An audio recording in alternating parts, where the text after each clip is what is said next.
নমস্কার, আমি শঙ্কর। প্রিয় শিলিগুড়ি, ইতিমধ্যে ভারতীয় জনতা পার্টি 15টি প্রতিশ্রুতির কথা জানিয়েছে।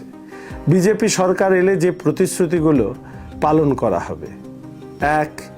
অনুপ্রবেশকারীদের বিরুদ্ধে কড়া ব্যবস্থা, জাতীয় নিরাপত্তা সবার আগে। 2. তৃণমূলের 15 বছরের দুর্নীতি ও আইন শৃঙ্খলার অবক্ষয়ের শ্বেতপত্র প্রকাশ। 3. কাটমানি, সিন্ডিকেট এবং দুর্নীতি রাজের সম্পূর্ণ নির্মূল। 4. সরকারি কর্মচারী ও পেনশনভোগীদের জন্য মহার্ঘ ভাতা ও 7ম বেতন কমিশনের বাস্তবায়ন।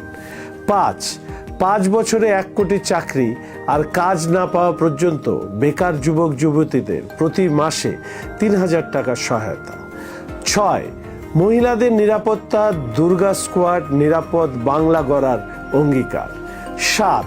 মহিলাদের স্বাবলম্বী করতে মাসে 3,000 টাকা আর্থিক সহায়তা। 8. কৃষকদের জন্য ধান, আলু, আম চাষে বিশেষ সাহায্য, ফসলের ন্যায্য দাম নিশ্চিত। 9. প্রতিটি মৎস্যজীবীর প্রধানমন্ত্রী মৎস্য সম্পদ যোজনায় অন্তর্ভুক্ত করা হবে। 10.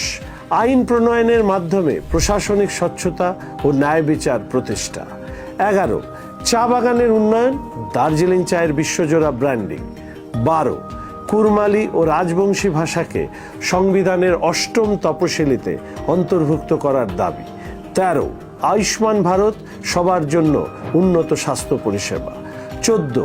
একটি বিশেষ বন্দে মাতরম সংগ্রহশালা। 15. ধর্মচারণের স্বাধীনতা সুনিশ্চিত করতে কঠোর আইন।